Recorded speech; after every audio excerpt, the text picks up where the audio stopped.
बुकवाईज with विशाल या YouTube चॅनलवर आपलं स्वागत आहे. आज आपण रणजित देसाईंच्या राधेय या कादंबरीत खोलवर शिरणार आहोत. ही कादंबरी महाभारतातील सर्वात गुंतागुंतीच्या आणि तितक्याच प्रभावी पात्रांपैकी एकावर म्हणजे कर्णावर आधारित आहे. आज आपण या महाकादंबरीच्या पहिल्या भागातून हे समजून घेण्याचा प्रयत्न करणार आहोत की नियतीचा पुत्र म्हटला जाणारा कर्ण नक्की घडला कसा, त्याची जडणघडण, त्याच्या मनातला संघर्ष आणि त्याच्या आयुष्याला वळण देणाऱ्या सुरुवातीच्या घटना आपण उलगडणार आहोत. आणि महत्वाचं म्हणजे ही कादंबरी केवळ महाभारतातील घटनांची साखळी नाही. देसाईंनी आपल्याला कर्णाच्या मनात डोकावायला लावला आहे. त्याच्या जन्मापासून ते तारुण्यापर्यंतचा प्रवास इतक्या बारकाईने मांडला आहे की आपल्याला त्याच्या प्रत्येक वेदनेची आणि महत्वाकांक्षेची जाणीव होते. खरं तर त्याच्या आयुष्यातल्या मोठ्या युद्धाची आणि संघर्षाची बीजं याच पहिल्या भागात पेरली गेली आहेत. सुरुवातच होते एका प्रचंड मोठ्या नैतिक आणि भावनिक संघर्षाने. कुंती, एक अविवाहित राजकन्या, आणि तिच्या पोटी सूर्याच्या वरदानाने जन्माला आलेलं एक तेजस्वी बाळ. हा क्षण किती विचित्र असेल नाही का? एका बाजूला दैवी वरदानाचा आनंद आणि दुसऱ्या बाजूला लोकनिंदेची भयंकर भीती. देसाईंनी ही मनस्थिती कशी पकडलीये? अप्रतिमरित्या. देसाईंनी कुंतीच्या मनातील भीती आणि वात्सल्य यांमधला द्वंद्व दाखवला आहे. ती त्या बाळाच्या दैवी तेजाने, त्याच्या अंगावरच्या जन्मजात कवचकुंडलांनी थक्क होते. तिला क्षणभर त्याचा मोह पडतो, पण लगेचच तिला अविवाहित आई म्हणून समाजाकडून होणाऱ्या छळाची आठवण येते. अगदी. आणि तिची भीती तिच्या मातृत्वावर मात करते. इथेच कर्णाच्या नशिबाचा पहिला आणि सर्वात मोठा विरोधाभास दिसतो. ज्या आईने त्याला जन्म दिला, जिने त्याला प्रेम द्यायला हवं, तीच त्याला समाज बाहेर ठरवते. म्हणजे प्रेम आणि त्याग एकाच क्षणी त्याच्या आयुष्यात येतात. आणि मग ती तो निर्णय घेते, बाळाला नदीच्या प्रवाहात सोडून देण्याचा. तो प्रसंग वाचताना खरंच अंगावर काटा येतो. हो, ती त्याला लाकडी पेटीत ठेवते, काहीतरी आशीर्वाद पुटपुटते आणि प्रवाहात सोडून देते. आणि ते आशीर्वाद सुद्धा किती तुटक आहेत. देसाई लिहितात की तिचे शब्द पूर्ण होत नाहीत. बरोबर. ती त्याला सुरक्षित आणि सन्माननीय आयुष्यासाठी शुभेच्छा देते, पण त्याच वेळी त्याला एका अनिश्चित भविष्याच्या गर्तेत ढकलून देत असते. ती नदी फक्त पार्श्वभूमी नाही, तर ती एका आईच्या हतबलतेची आणि एका मुलाच्या त्यागाची मूक साक्षीदार बनते. एका राजपुत्राचा प्रवास एका अज्ञात ठिकाणी सुरू होतो. एकीकडे राजघराण्यात भीतीपोटी एका बाळाचा त्याग होतोय, पण दुसरीकडे नियती त्याच्यासाठी काय योजना आखत होती, त्याचा पुढे काय झालं? नियतीने त्याच्यासाठी एक वेगळंच घर निवडलं होतं. नदीच्या प्रवाहातून वाहत आलेली ती पेटी अधिरथ आणि राधा या सारथी दाम्पत्याला सापडते. आणि इथे कथेला एक सुंदर वळण मिळतं. जिथे कुंतीची भीती होती, तिथे राधाचं निस्सीम आणि बिनशर्त प्रेम मिळतं. हो, राधासाठी ते बाळ म्हणजे कोणतेही देवी रहस्य नाही, तर देवाने तिच्या पदरात टाकलेलं दान आहे. अगदी. म्हणजे राजमहालात जे प्रेम नाकारलं गेलं, ते एका सामान्य सारथ्याच्या घरी भरभरून मिळालं. इथेच त्याला राधे ही ओळख मिळते, नाही का? हो, आणि हीच त्याची पहिली आणि सर्वात खरी ओळख ठरते. राधे म्हणजे राधेचा पुत्र. देसाईंनी राधाच्या वात्सल्याचं खूप सुंदर वर्णन केलं आहे. तिचं त्याला तेल लावणं, अंगाई गीत गाणं, उन्हापासून वाचवणं, या छोट्या छोट्या गोष्टींमधनं त्यांचं नातं घट्ट होतं. ही राधे ओळख त्याला प्रेम देते, पण याच ओळखीसोबत सूतपुत्र हा शिक्काही त्याला मिळतो, जो त्याला आयुष्यभर सामाजिक चौकटीत अडकवून ठेवणार असतो. तो सारथ्याचा मुलगा, पण त्याचं लक्ष रथाच्या चाकांवर नाही, तर रथातल्या योद्ध्यावर आहे. तो मोठा होऊ लागतो तसा शस्त्र, धनुष्यबाण यांकडे ओढला जातो. तो योद्ध्यांची नक्कल करतो. इथे त्याच्या स्वप्नांशी पहिली ठिणगी पडते. हे फक्त लहान मुलाची उत्सुकता नाही, तर त्याच्यावर लादलेल्या ओळखीविरुद्धचं ते पहिलं नकळत केलेलं बंड आहे. त्याचे वडील अधिरथ, जे खूप व्यावहारिक आहेत, ते त्याला वास्तवाची जाणीव करून देतात. ते सांगतात की आपण सारथी आहोत, योद्धे नाही. आणि हे स्वप्न पाहणं म्हणजे दुःखाला आमंत्रण देणं आहे. पण दुसरीकडे आई राधा त्याच्यातल्या त्या कौशल्याचं कौतुक करते. तिला त्याचा अभिमान वाटतो, पण मनात भीतीही असते. पुन्हा तोच संघर्ष दिसतो. एका बाजूला संरक्षणात्मक प्रेम, जे त्याला वास्तवात ठेवू पाहतं, आणि दुसऱ्या बाजूला अमर्याद महत्वाकांक्षा, जी त्याला उंच उडायला सांगते. आणि तारुण्यात पदार्पण केल्यावर हा संघर्ष अजून तीव्र होतो. त्याला दोन जगांत राहावं लागतं. एकीकडे राधाच्या मायेचं घर आणि दुसरीकडे सूतपुत्र म्हणून हिणवणारा समाज. हा अपमान त्याला कमजोर करतो की अजून मजबूत बनवतो? इथे एक महत्वाचा मानसिक पैलू दिसतो. काही माणसं अपमानाने खचून जातात, तर काही जण त्या अपमानालाच आपली ताकद बनवतात. कर्ण दुसऱ्या प्रकारचा होता. प्रत्येक टोमणा, प्रत्येक अपमान त्याच्या ध्येयाला अधिक धार देत होता. तो आतल्या आत पेटून उठत होता. त्याचा निश्चय अधिक पक्का होत होता की मी जन्माने नाही तर माझ्या कर्तृत्वाने माझी ओळख निर्माण करेन. बरोबर आहे. याच काळात त्याला स्वतःच्या अस्तित्वाबद्दल प्रश्न पडू लागतात. तो इतरांपेक्षा वेगळा काय आहे हे त्याला जाणवतं. आणि देसाईंनी तो एक प्रसंग खूप मार्मिकपणे लिहिला आहे, जिथे तो कधीतरी राजेशाही मिरवणुकीत कुंतीला दुरून पाहतो आणि त्याला एक अनामिक ओढ जाणवते. हो, जणू काही एक अदृश्य धागा त्या दोघांना जोडतोय. दोघांनाही त्या नात्याची कल्पना नाही, पण तरी एक खेच आहे. ही नियतीची शोकांतिका आहे. आई समोर असूनही तो तिला ओळखू शकत नाही आणि ती त्याला. हा एकाकीपणा त्याच्या व्यक्तिमत्वाचा एक अविभाज्य भाग बनतो. आणि मग त्याच्या आयुष्यात अर्जुन येतो, एक आदर्श म्हणून आणि नकळतपणे एक प्रतिस्पर्धी म्हणून. तो द्रोणाचार्यांच्या मार्गदर्शनाखाली कौरव पांडवांना शस्त्रास्त्र शिक्षण घेताना पाहतो. तो अर्जुनाचं कौशल्य पाहून मंत्रमुग्ध होतो. हा क्षण किती महत्वाचा आहे नाही का? खूपच. कारण अर्जुनाला पाहून त्याच्या मनात द्वेष किंवा मत्सर येत नाही, तर त्याला स्वतःला सिद्ध करण्याची एक तीव्र उर्मी येते. तो विचार करतो की जर हा करू शकतो तर मी का नाही. अर्जुन त्याचा आदर्श बनतो. आणि मग त्याचा खरा प्रवास सुरू होतो, गुरुच्या शोधाचा. पण इथेच त्याच्या वाटेतला सर्वात मोठा अडथळा समोर येतो. त्याची जात. हो, तो जिथे जिथे जातो तिथे त्याच्या कौशल्याआधी त्याच्या जातीबद्दल विचारलं जातं आणि त्याला नकार मिळतो. प्रत्येक नकार त्याच्या मनावर एक नवीन जखम करतो. विचार करा त्या तरुणाच्या मानसिक अवस्थेचा. त्याच्याकडे प्रतिभा आहे, जिद्द आहे, पण समाज त्याला संधीच द्यायला तयार नाही. प्रत्येक वेळी तो मोठ्या आशेने जातो आणि प्रत्येक वेळी त्याला त्याच्या जन्माची आठवण करून दिली जाते, त्याच्या कौशल्याची नाही. ही निराशा त्याला आतून पोखरत असते. खरंय. आणि मग अखेरीस तो सर्वात मोठ्या आशेने द्रोणाचार्यांकडे जातो. तो मोठ्या धैर्याने त्यांच्यासमोर उभा राहतो आणि शिष्य म्हणून स्वीकारण्याची विनंती करतो. पण द्रोणाचार्यांचा नकार हा फक्त एका गुरुचा नकार नाही, नाही का? नाही. यामागे एक मोठं चित्र दिसतं. काय? अगदी बरोबर. हा फक्त एका व्यक्तीचा नकार नाही, तर संपूर्ण समाजव्यवस्थेचा नकार आहे. द्रोणाचार्य त्याच्या कौशल्याबद्दल एक प्रश्नही विचारत नाहीत. ते फक्त विचारतात, तू कोण आहेस? आणि सूतपुत्र हे उत्तर ऐकल्यावर त्याला क्षणाचाही विचार न करता झिडकारतात. इथे कौशल्यापेक्षा जन्माला महत्त्व दिलं जातंय. आणि ही एक चूक, हा एक अन्याय महाभारताच्या युद्धाची बीजे पेरतो. म्हणजे द्रोणांनी त्या दिवशी फक्त कर्णाला नाही तर एका महान संभाव्यतेला नाकारलं होतं. हो, कदाचित त्यांनी त्याला स्वीकारलं असतं तर महाभारताचा इतिहास वेगळा असता. या नकाराने तो पूर्णपणे कोलमडून पडतो. त्याच्या घरी परतण्याचा प्रवास देसाईंनी इतका प्रभावीपणे वर्णन केला आहे की त्याची वेदना आपल्याला जाणवते. त्याच्या मनात काय वादळ उठलं असेल त्या क्षणी. त्याच्या मनात निराशा, राग आणि हतबलता यांचं वादळ उठतं. तो नशिबाला, समाजाला, देवांना आणि स्वतःच्या अस्तित्वाला प्रश्न विचारू लागतो. माझा जन्मच का झाला हा प्रश्न त्याला छळतो. पण ह्याच निराशेच्या अंधारात त्याच्या मनात विरोधाची एक ठिणगी पेट घेते. तो ठरवतो की जर समाज मला स्वीकारणार नसेल, मला गुरु देणार नसेल, तर मी स्वतःचा मार्ग स्वतःच तयार करेन. हो, मी एकलव्यासारखा स्वतःचा गुरु बनेन. या नकारानंतर तो हार मानत नाही. तो आपला सगळा वेळ सरावात घालवतो. त्याची निराशा आता एका भयंकर दृढ निश्चयात बदललेली असते. पण मग त्याला एक अशी संधी दिसते जी धोकादायक आहे, पण तीच एकमेव संधी आहे. हो, त्याला फिरस्त्या भाटांकडून परशुरामांबद्दल कळतं. आणि त्याला कळतं की परशुराम हे फक्त ब्राह्मणांनाच विद्या देतात आणि त्यांना क्षत्रियांचा प्रचंड तिरस्कार आहे. हे ऐकून त्याच्या मनात एक धाडसी, म्हणजे जवळजवळ वेडा म्हणावा असा विचार येतो. स्वतःला ब्राह्मण म्हणून सादर करण्याचा. पण ह्यासाठी त्याला खोटं बोलावं लागणार होतं. एका ब्राह्मणाचा वेश घ्यावा लागणार होता. हे नैतिकदृष्ट्या योग्य होतं का? हाच तर खरा प्रश्न आहे जो देसाई आपल्या समोर उभा करतात. जेव्हा समाज तुमच्यासाठी सत्याचे सगळे दरवाजे बंद करतो तेव्हा तुम्ही काय करता? कर्णाला खोटं बोलायचं नाहीये, पण ज्ञान मिळवण्यासाठी त्याच्याकडे दुसरा मार्गच शिल्लक नाहीये. त्याची ज्ञान मिळवण्याची तळमळ इतकी तीव्र आहे की ती परिणामांच्या भीतीपेक्षा मोठी ठरते. देसाईंनी इथे कर्णाला एका आदर्श नायकाच्या जागी एका सामान्य, हतबल पण जिद्दी माणसासारखं उभं केलं आहे, जो परिस्थितीमुळे एक चुकीचा निर्णय घ्यायला भाग पडतो. आणि हा निर्णय त्याच्या आयुष्याचा पाया रचतो, पण त्याचबरोबर भविष्यातील शापाची बीजही पेरतो. राधाचा निरोप घेतानाचा प्रसंग तर खूपच भावनिक आहे. खूपच.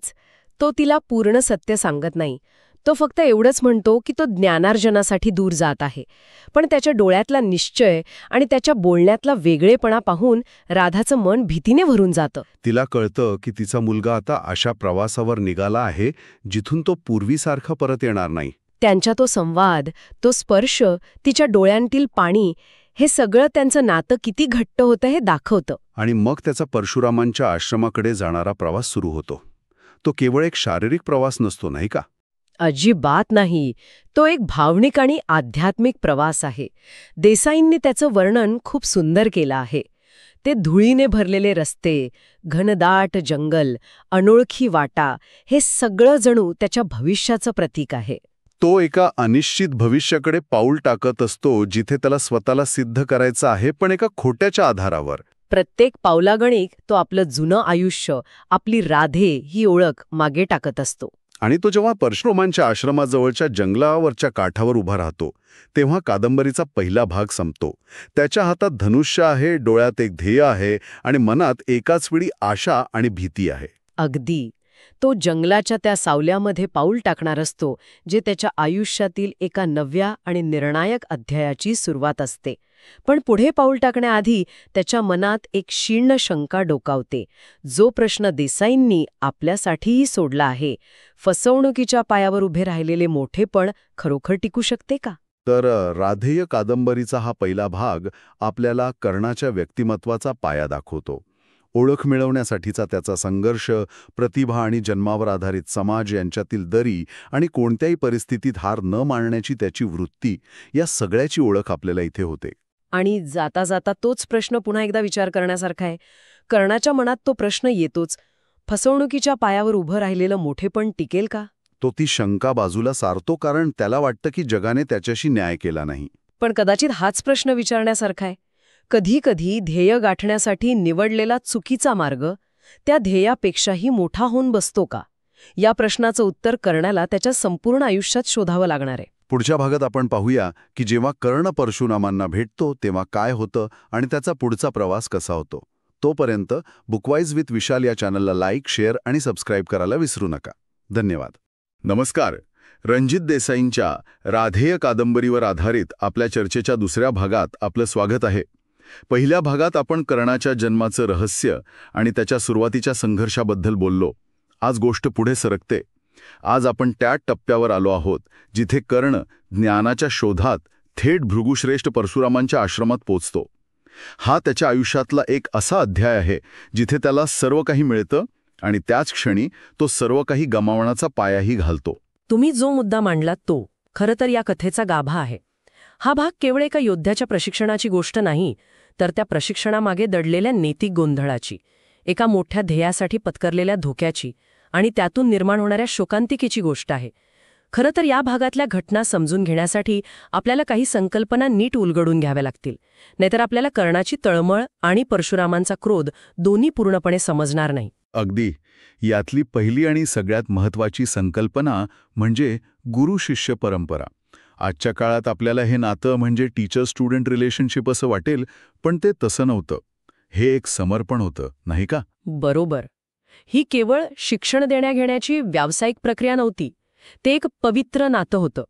शिष्य आपलं घर, कुटुंब, आपलं अस्तित्व सगळं काही सोडून गुरुकडे जायचा.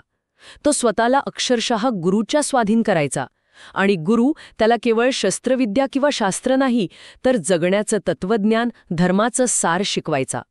या नात्याचा पाया होता सत्य आणि संपूर्ण विश्वास. शिष्याकडून ॲब्सोल्यूट ऑनेस्टी अपेक्षित होती आणि याच सत्याच्या कसोटीवर कर्णाची संपूर्ण कहाणी उभी आहे. आणि इथेच दुसरी संकल्पना येते जी मला खूपच अस्वस्थ करणारी वाटते. एका गरजेपोटी बोललेल्या खोट्याचं उजं. कर्ण इथे काही वाईट हेतूनी खोटं बोलत नाहीये. त्याला जगातला श्रेष्ठ धनुर्धर बनायचा आहे, पण समाज त्याला त्याच्या जन्मामुळे ती संधीच देत नाहीये. मग तो काय करणार? हाच तर खरा नैतिक पेच आहे. याचं एक उदाहरण बघूया. समजा एका माणसाला तहान लागलीये. तो मरणाच्या दारात आहे. त्याच्यासमोर अमृताचा कलश आहे. पण तो मिळवण्यासाठी त्याला मी देव आहे असं खोटं सांगावं लागतंय. त्याने ते खोटं बोलावं का? कर्ण स्वतःला हेच समजवतो की ज्ञान मिळवण्याचं त्याचं धैर्य इतकं महान आहे की त्यासाठी बोललेलं एक खोटं क्षम्य आहे. पण तो हे विसरतो की ज्या पायावर तो आपल्या कर्तृत्वाची इमारत उभारणार आहे तो पायाच खोटा आहे. तुम्ही सुरुवातीला जे महालाचं उदाहरण दिलं होतं ते इथे अगदीच चपखल बसतं. कितीही सुंदर भव्य महाल बांधा, पण पाया जर वाळूचा असेल तर तो कधी ना कधी कोसळणारच. कर्णाच्या बाबतीतही तसंच होतं. त्याचं प्रत्येक यश, प्रत्येक मिळवलेलं कौतुक त्याला आतून त्याच्या खोटेपणाची आठवण करून देत असणार. ते यश त्याला आनंद कमी आणि भीती जास्त देत असणार. अगदी. आणि यातूनच तिसरी संकल्पना जन्माला येते, धर्म आणि फसवणूक यांच्यातील संघर्ष. कर्ण स्वतःला धर्माच्या रक्षणासाठी शस्त्रविद्या हवी आहे असं परशुरामांना सांगतो, पण ती मिळवण्यासाठी तो अधर्माचा म्हणजे खोटेपणाचा आधार घेतो. ही एक अशी विडंबना आहे जी त्याला आयुष्यभर छळत राहते. ध्येय साध्य करण्यासाठी कोणताही मार्ग चालेल हा प्रश्न त्याच्यासमोर उभा राहतो. तो स्वतःच्या मनाशी सतत एक लढाई लढत असतो. आणि या सगळ्याचा शेवट होतो चौथ्या संकल्पनेत, म्हणजेच शाप. या कथेतला शाप म्हणजे काहीतरी अमानवी किंवा दैवी हस्तक्षेप नाही. तो केवळ अशुभ शब्दांचा खेळ नाही. तो एका तुटलेल्या विश्वासाचा, एका पवित्र नात्यात झालेल्या फसवणुकीचा थेट नैसर्गिक परिणाम आहे. It's a cause and effect relationship. अगदी. तो एका नैतिक चुकीचा अनिवार्य शेवट आहे. तर या संकल्पना लक्षात घेऊन आपण कर्णाच्या या प्रवासात उतरूया, पाहूया हे सगळं नक्की कसं घडलं. ही संकल्पना खूपच मनारिक आहेत, विशेषतः त्या खोट्याच्या पायावर उभ्या असलेल्या महालाची. मला वाटतं कर्णाच्या आश्रमातल्या प्रवासातूनच ह्या सगळ्याची सुरुवात होते. तो निघाला कसा होता, त्याच्या मनात काय चाललं होतं. लेखक त्या प्रवासाचं वर्णन इतकं सुंदर करतात, जणू काही ते जंगलच त्याची परीक्षा घेते. हो, तो प्रवास केवळ काही मैलांचा नाही, तर त्याच्या अंतरंगातला प्रवास आहे. देसाई वर्णन करतात की उंच वृक्ष पहारेकऱ्यांसारखे उभे आहेत. सूर्यप्रकाश पानांमधून झिरपून जमिनीवर गूढ नक्षी काढतोय. हे सगळं वर्णन कर्णाच्या मनस्थितीचं प्रतीक आहे. बाहेर घनदाट जंगल आहे आणि आतमध्ये विचारांचं जंगल आहे. एकीकडे परशुरामांकडून ज्ञान मिळवण्याची प्रचंड इच्छा आणि दुसरीकडे आपण ब्राह्मण असल्याचं खोटं कसं सांगावं याचा मनातल्या मनात चाललेला सराव. त्याला अपराधी वाटत असणारच. नक्कीच. त्याला ते नैतिक ओझं जाणवतंय, पण तो स्वतःला समजावतोय की ही नियतीचीच इच्छा आहे. जर समाजाने मला माझी जात न विचारता संधी दिली असती तर मला खोटं बोलण्याची गरजच पडली नसती. तो त्याच्या परिस्थितीला जबाबदार धरतोय. अनेक तासांनी जेव्हा तो आश्रमात पोहोचतो तेव्हाचं वातावरण खूप शांत, पवित्र आणि शिस्तबद्ध आहे. आणि तिथे तो परशुरामांना पाहतो आणि अक्षरशः दिपून जातो. जटाधारी, तेजस्वी डोळे, कठोर चेहरा, रौद्र पण तितकंच शांत रूप. मग त्यांची भेट कशी होते? मला एक प्रश्न नेहमी पडतो. परशुराम ज्यांनी 21 वेळा पृथ्वी निक्षत्रिय केली, ज्यांनी हजारो क्षत्रियांना पाहिलं, ओळखलं, हरवलं, त्यांना कर्णाकडे पाहून जराही संशय कसा आला नाही? केवळ त्याची नम्रता आणि ज्ञान मिळवण्याची तळमळ यासाठी पुरेशी होती का? खूप खूप महत्वाचा प्रश्न आहे. याचं उत्तर कर्णाच्या देहबोलीत आणि त्याच्या प्रामाणिक तळमळीत आहे. जेव्हा परशुराम त्यांच्या मेघगर्जनेसारख्या आवाजात विचारतात, कोण आहेस तू, इथे का आलास, तेव्हा कर्ण पूर्णपणे विनम्र होऊन गुडघे टेकतो. तो सांगतो, मी ब्राह्मणपुत्र आहे, भृगुकुळातील. मला धर्माच्या रक्षणासाठी शस्त्रविद्या हवी आहे. त्याच्या डोळ्यांची जी ज्ञानाची आस होती ती इतकी खरी होती की त्यामागे काही खोटं असू शकतं हा विचारच परशुरामांच्या मनात आला नाही. कधीकधी तुमची इच्छाशक्ती इतकी प्रबळ असते की ती तुमच्या खोटेपणावरही सत्याचा मुलामा चढवते. आणि परशुरामांनी त्याला शिष्य म्हणून स्वीकारलं. कर्णाच्या आयुष्यातला तो सर्वात आनंदाचा क्षण होता, पण त्याच क्षणी त्याच्या डोक्यावर एका अदृश्य ओझ्याची टांगती तलवारी आली होती. आणि मग सुरू होतं त्याचं प्रशिक्षण, जे त्याच्या कल्पनेपेक्षाही कितीतरी पटीने खडतर असणार. हो, ते केवळ शारीरिक प्रशिक्षण नव्हतं, ते मानसिक आणि आध्यात्मिक तपश्चर्या होती. पहाटे ब्रह्ममुहूर्तावर उठून ध्यान, मग शारीरिक क्षमतेची कसोटी पाहणारे व्यायाम, शस्त्रांचा पहाट ते संध्याकाळ अथक सराव आणि रात्री तत्वज्ञानावर चर्चा. परशुराम अत्यंत कठोर गुरु होते. छोटीशी चूकही त्यांना मान्य नसायची, पण त्यांच्या कठोरतेमागे एक माया होती. त्यांना कर्णाला केवळ एक योद्धा नाही तर एक तत्वज्ञ बनवायचं होतं. या प्रशिक्षणाने कर्णामध्ये काय बदल घडवले? तो केवळ एक कुशल तिरंदाज बनला की त्या पलीकडेही काहीतरी घडलं? खूप मोठा बदल झाला. तो आता केवळ बाण चालवत नव्हता, तर तो निसर्गाशी एकरूप झाला होता. हवेत उडणाऱ्या पक्षाच्या पंखांची फडफड ऐकून बाण मारणं, वाऱ्याचा वेग आणि दिशा ओळखून लक्षाचा वेध घेणं, प्रतिस्पर्ध्याच्या श्वासाच्या लयीवरून त्याची पुढची चाल ओळखणं, या सगळ्या गोष्टी तो शिकला. त्याची शस्त्र आता अवजारं राहिली नव्हती, ती त्याच्या शरीराचाच एक भाग बनली होती. यातला एक प्रसंग तर अक्षरशः अंगावर काटा आणणारा आहे, तो शस्त्र प्रदर्शनाचा, जिथे तो अशक्यप्राय वाटणारं लक्ष भेदतो. हो, त्या प्रसंगात एकाच वेळी वेगवेगळ्या उंचीवर आणि अंतरावर असलेली अनेक फिरती चक्र भेदण्याचं आव्हान दिलं जातं.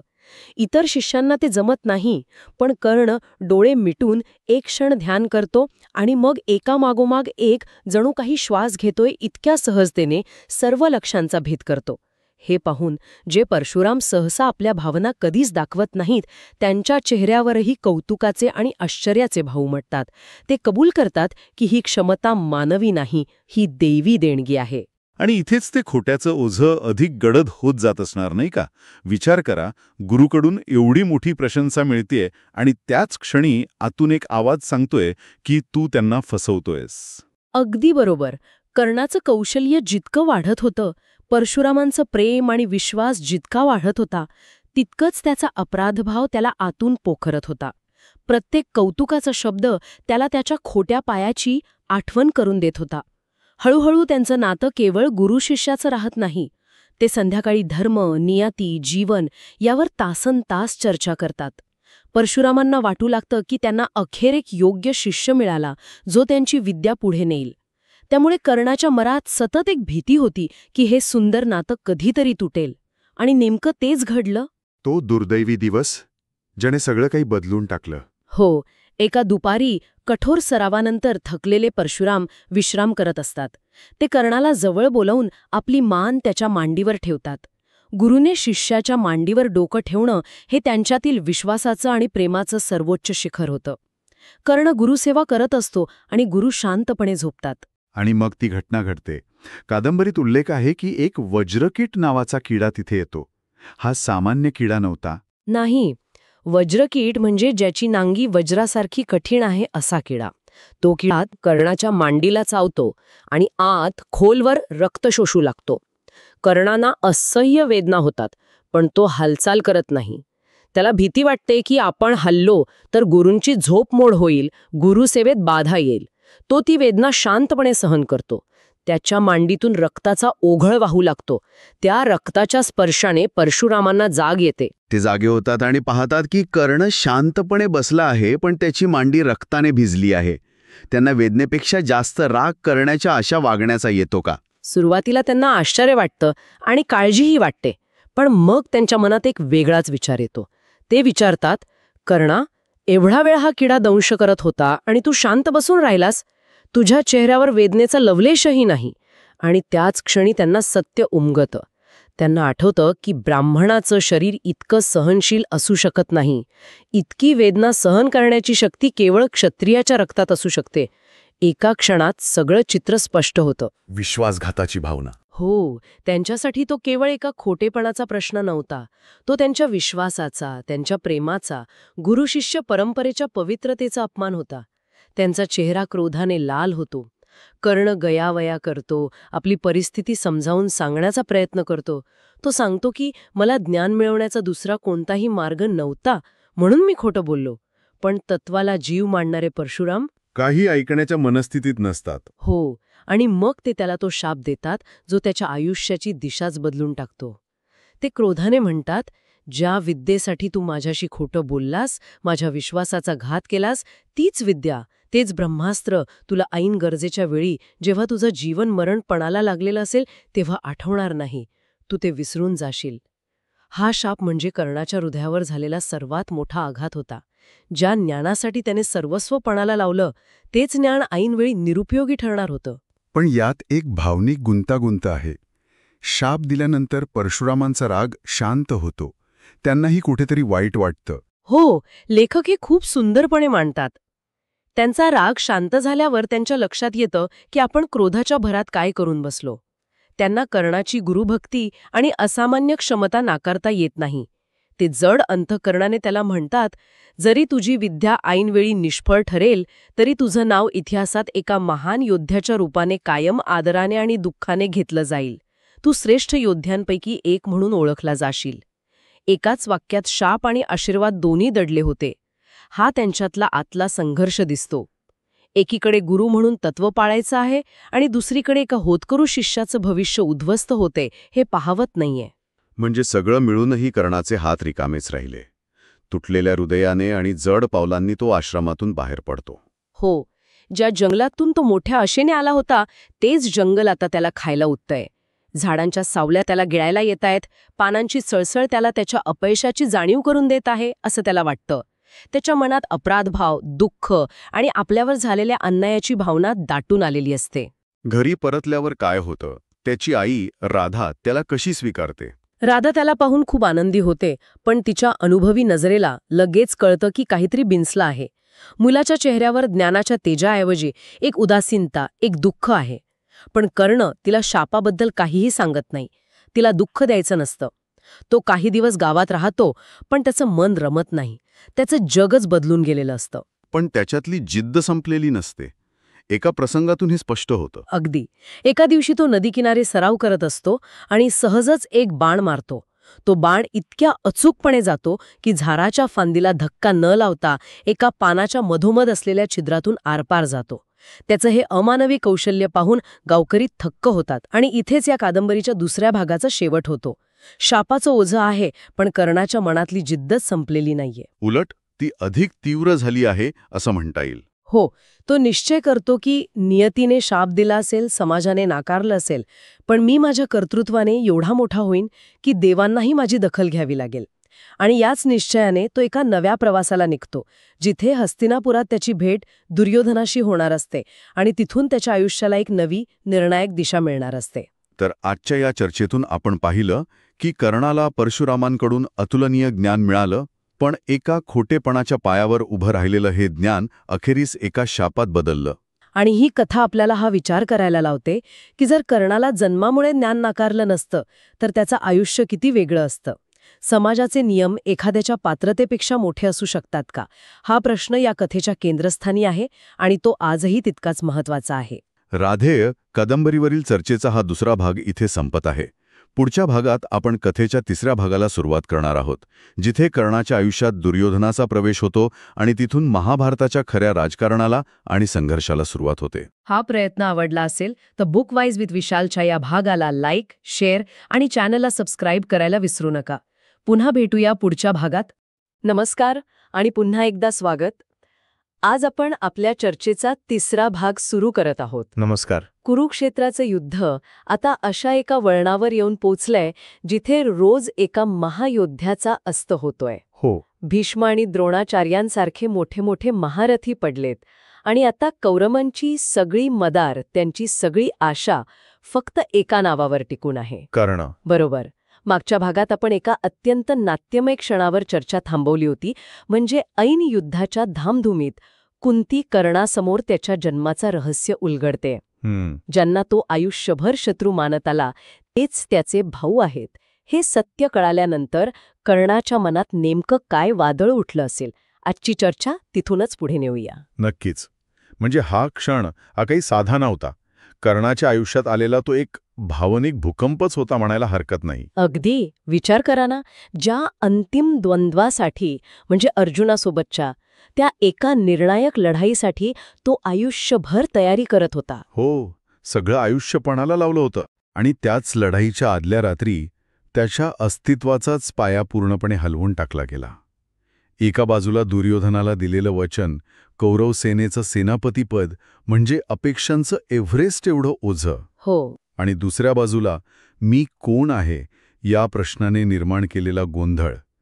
ज्यांच्या विरुद्ध लढण्यासाठी त्याने सर्वस्व पणाला लावलं होतं तेच त्याचे भाऊ निघाले. या प्रचंड मानसिक दबावाखाली त्या दिवसाची सकाळ कशी झाली असेल हे समजून घेणं खूप महत्वाचं आहे, कारण ती एक सकाळ त्याच्या संपूर्ण आयुष्याचं सार ठरवणार होती. बरोबर. कथेची सुरुवातच त्या शांत पण तितक्याच भयानक सकाळच्या वर्णनाने होते.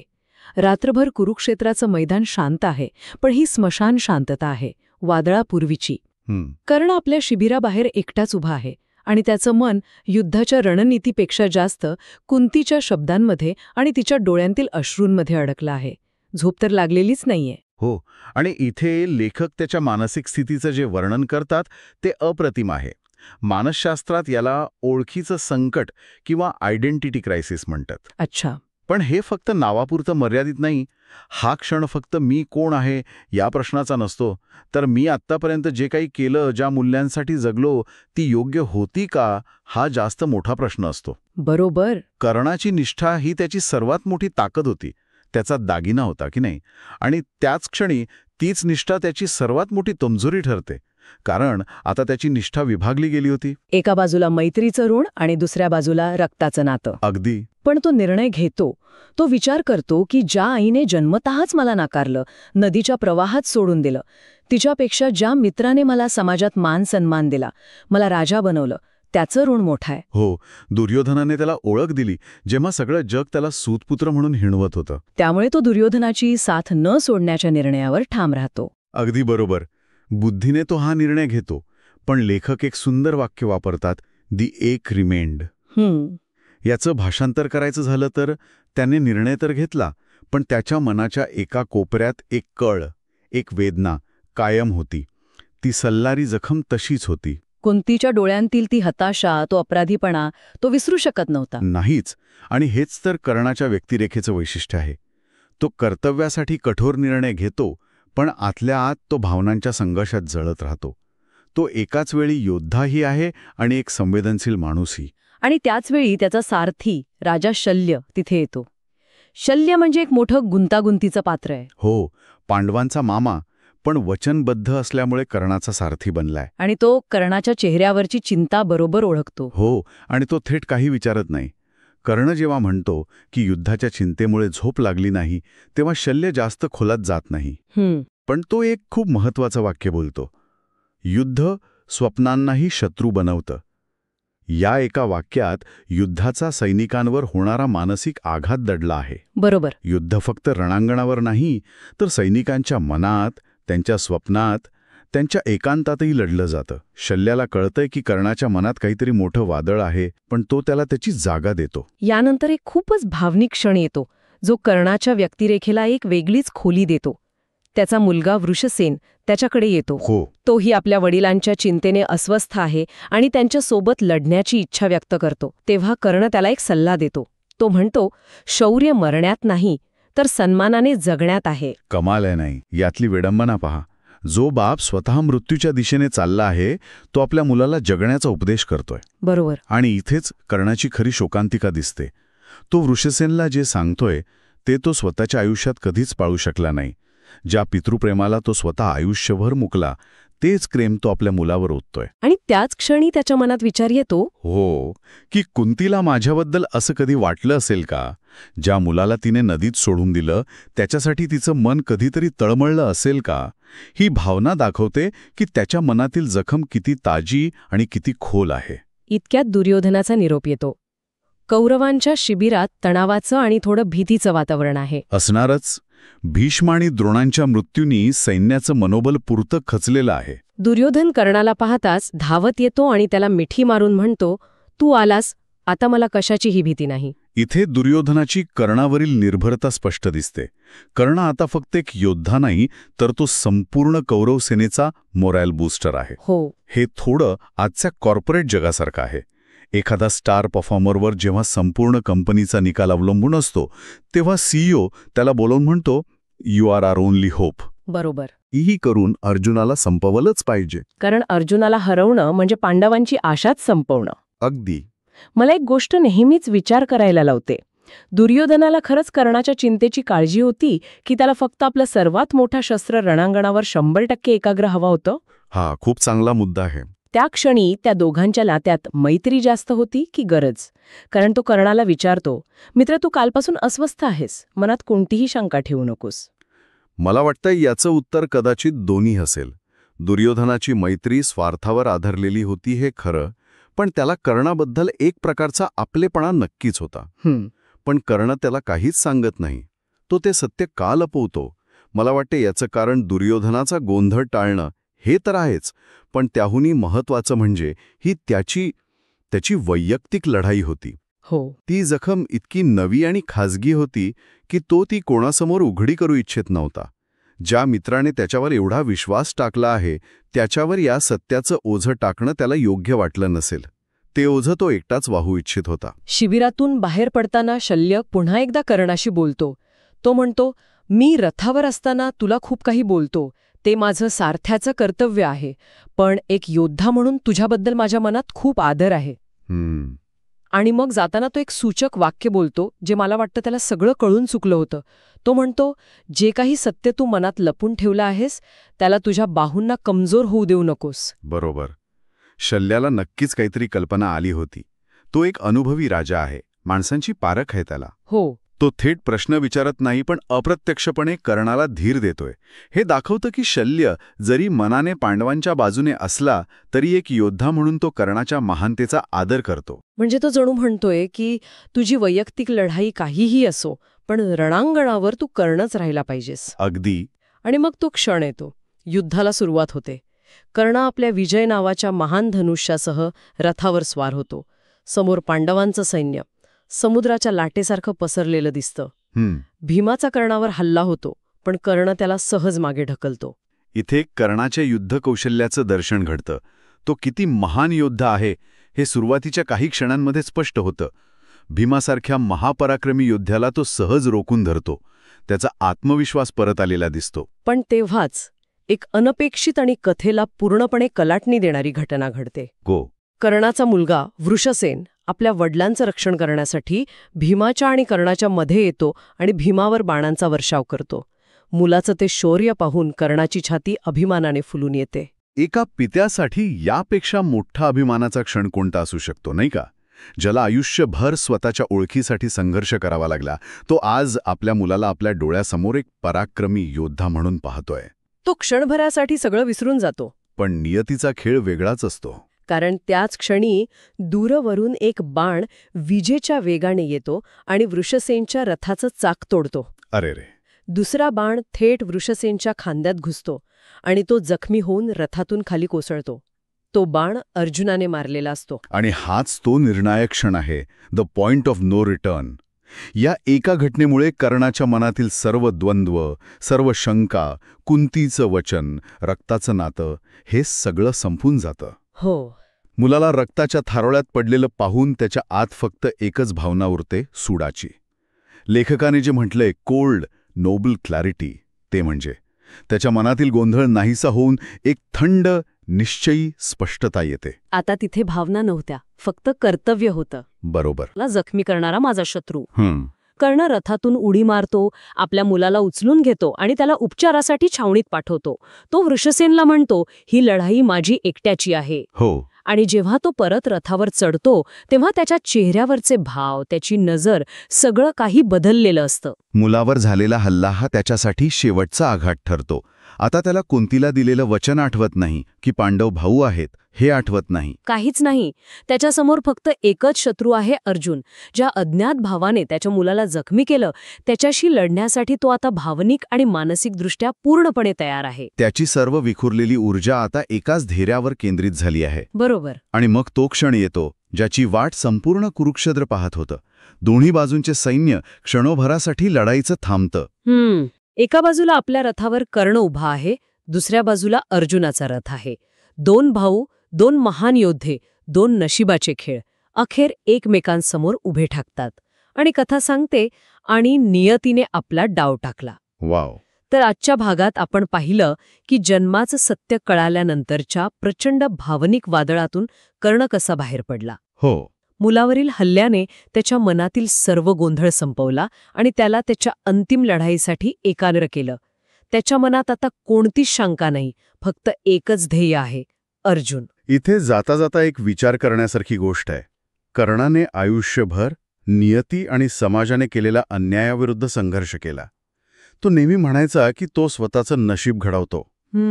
पण आता या शेवटच्या क्षणी जेव्हा तो पित्याच्या वेदनेतून निर्माण झालेल्या सूडाच्या कर्तव्याला स्वीकारतो, तेव्हा तो खरंच स्वतःचं नशीब घडवत आहे की नियतीने त्याच्यासाठी लिहिलेल्या कथेचा शेवटचा अंक साकारत आहे? हा प्रश्न अनुत्तरित राहतो. हो.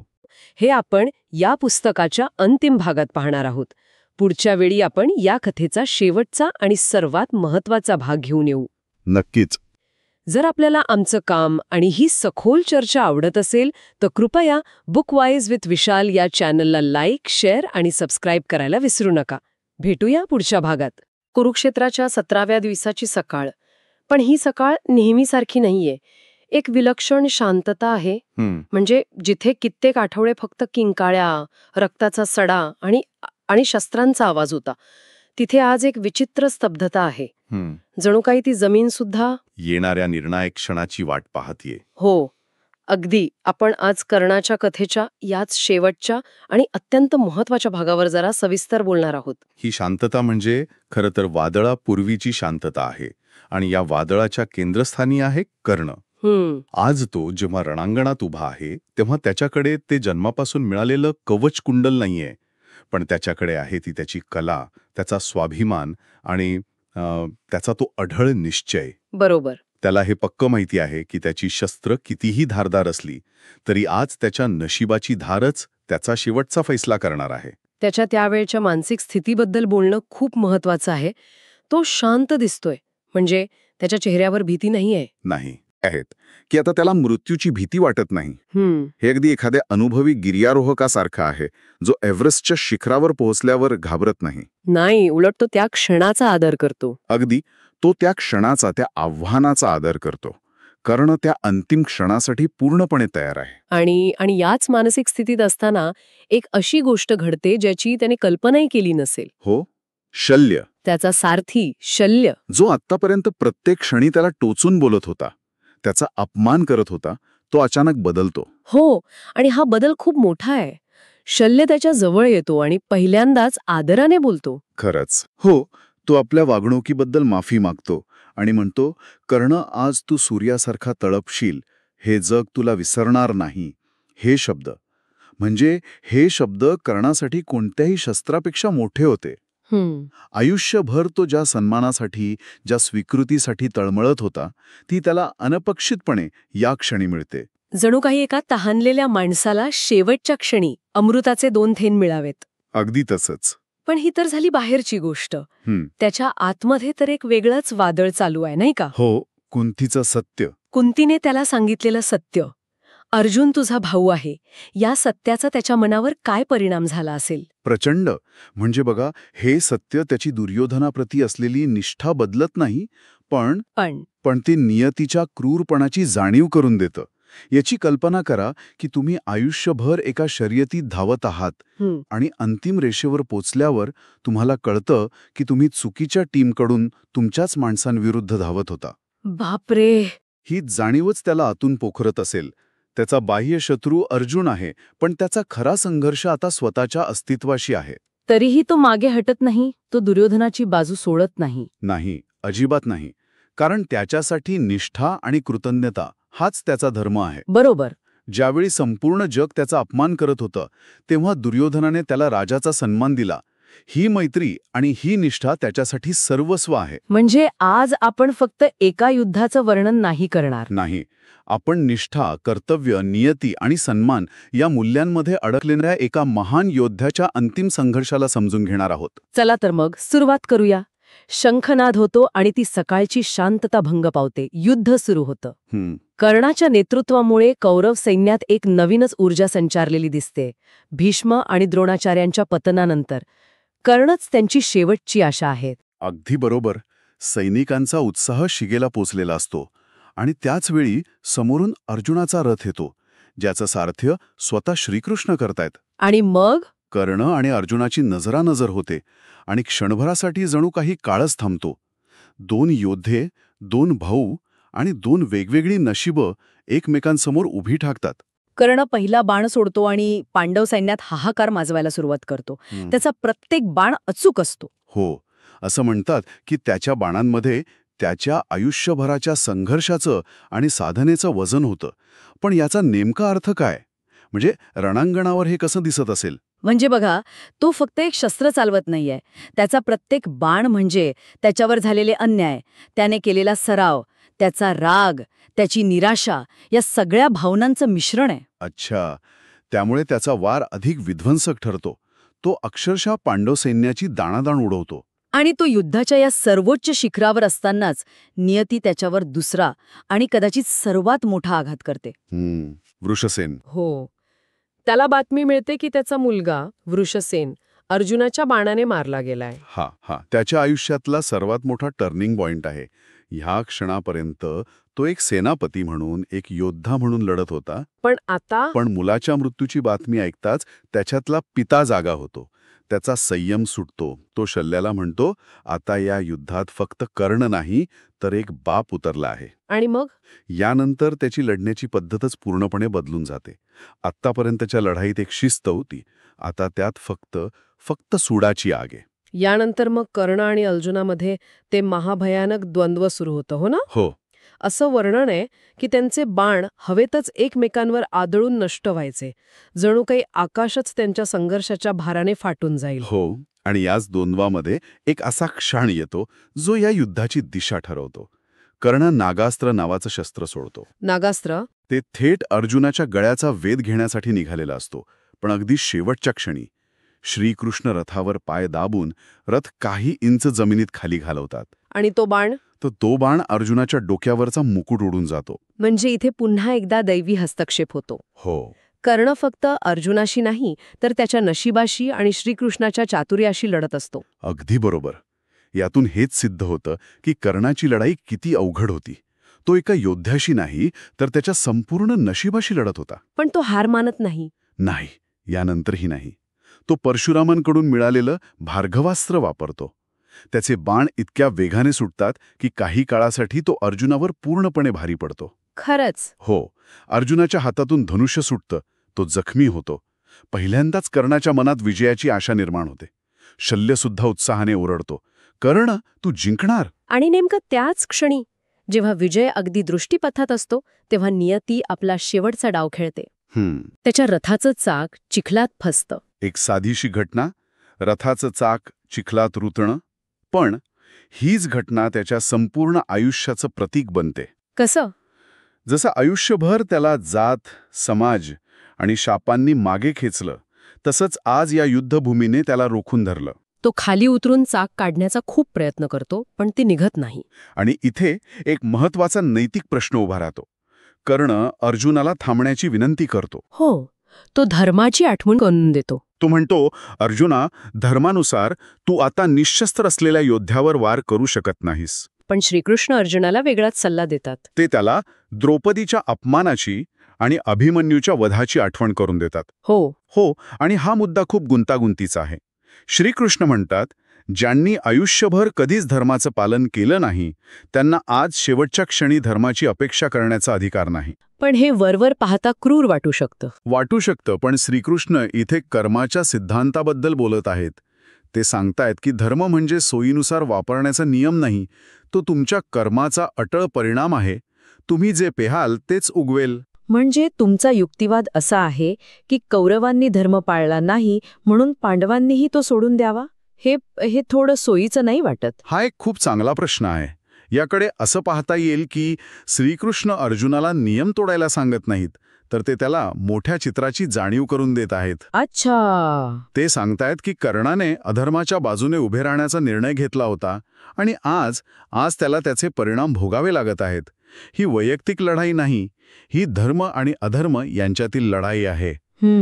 कळलं. जर तुम्हाला आमची ही चर्चा आणि हे विश्लेषण आवडत असेल तर कृपया बुकवाईज विथ विशालला लाईक, शेअर आणि सबस्क्राईब करा. तुमचा पाठिंबाच आम्हाला असं काम करत राहण्याची प्रेरणा देतो. तर कृष्णाचे शब्द ऐकून कर्णाला कळून चुकतं की आता त्याचा अंत निश्चित आहे. तो शस्त्र खाली ठेवतो आणि हताशपणे हसतो. हो. त्याचं ते हसणं खूप काही सांगून जातं. त्यात राग नाहीये, द्वेष नाहीये, फक्त एक प्रकारची स्वीकृती आहे. आणि मग तो निशस्त्र होऊन पुन्हा एकदा ते चाक काढण्याचा प्रयत्न करतो. त्याचे खांदे झुकलेले आहेत, पण चेहऱ्यावर एक शांत निर्धार आहे. तो आपल्या नियतीला सामोरा जायला तयार झालाय. श्रीकृष्णाच्या आदेशानंतर अर्जुन बाण सोडतो. त्याच्या डोळ्यात अश्रू आहेत, पण त्याला आपलं कर्तव्य पूर्ण करायचंय. तो बाण थेट कर्णाच्या छातीत घुसतो. आणि मरताना कर्णाच्या चेहऱ्यावर वेदनांऐवजी एक शांत स्मितहास्य असतं, असं वर्णन आहे की त्याला साक्षात त्याचे वडील सूर्यदेव सूर्यदेव हो त्याला आपल्या मिठीत घेण्यासाठी आलेले दिसतात. आयुष्यभर तो ज्या ओळखीसाठी, ज्या सन्मानासाठी तरसला होता, तो त्याला त्याच्या पित्याकडून अंतिम क्षणी मिळतो. म्हणजे त्याचा मृत्यू हा पराभव नाहीये. नाही, तो एक प्रकारची मुक्ती ठरते. सर्व वेदनांमधून, अपमानांमधून आणि संघर्षातून मिळालेली मुक्ती. एक पोकळीची भावना असते. आणि दुसरीकडे दुर्योधनाचा आक्रोश, तो संपूर्ण युद्धभूमीला हेलावून टाकतो. त्याची आणि कर्णाची मैत्री खऱ्या अर्थाने खूप पवित्र आणि निस्वार्थ होती. आणि सर्वात हृदयद्रावक क्षण येतो तो युद्ध संपल्यावर. कुंती कर्णाच्या मृतदेहाजवळ येते आणि पहिल्यांदाच सर्वांसमोर त्याला पुत्रा म्हणून हाक मारते. बापरे. एका आईचं प्रेम जे तिला आयुष्यभर जगापासून लपवून ठेवावं लागलं ते शेवटी अश्रूंच्या रूपात बाहेर येतं. तेव्हा पांडवांना कळतं की त्यांनी आपल्याच मोठ्या भावाला मारलं आहे. कर्णाची कथा नंतर युगे युगे सांगितली गेली. काही जण त्याला दानशूर म्हणतात, काही त्याच्या मैत्रीसाठी त्याला ओळखतात, तर काही त्याच्या दुर्दैवी आयुष्यासाठी. हो, पण एक गोष्ट सगळेच मानतात की कर्ण हा एक असा तेजस्वी दिवा होता ज्याला परिस्थितीच्या वादळाने विझवण्याचा खूप प्रयत्न केला, पण त्याची ज्योत कधीच मंद झाली नाही. आणि सबस्क्राईब करायला विसरू नका. तर कर्णाची ही संपूर्ण कथा ही आपल्याला नेहमीच्या बरोबर आणि चूक या संकल्पनांच्या पलीकडे जाऊन विचार करायला भाग पाडते. अगदी. त्याचा प्रवास आपल्याला हे शिकवतो की निष्ठा आणि कृतज्ञतेसारखी महान मूल्य देखील कधीकधी माणसाला एका दुःखद मार्गावर घेऊन जाऊ शकतात. त्याचा खरा सन्मान त्याच्या परिस्थितीत नव्हता, तर त्या परिस्थितीला तो कसा सामोरा गेला यात होता. आजच्या चर्चेतून ऐकणाऱ्यांसाठी एक विचार मनात येतो. जर निष्ठा हा एक महान गुण मानला जातो, तर कर्णासारख्या व्यक्तीचं मूल्यमापन कसं करायचं? ज्याची अढळ निष्ठाच त्याला अन्यायाच्या बाजूने उभी करते. वैयक्तिक सन्मान आणि समाजाचं भलं यातली सीमारेषा नक्की कुठे ठरवायची? तुम्ही पुढच्या भागात कोणत्या पुस्तकाचा सारांश ऐकायला आवडेल? तुमच्या सूचना कमेंट्समध्ये नक्की सांगा. तुमची निवड पुढच्या भागात सादर केली जाऊ शकते.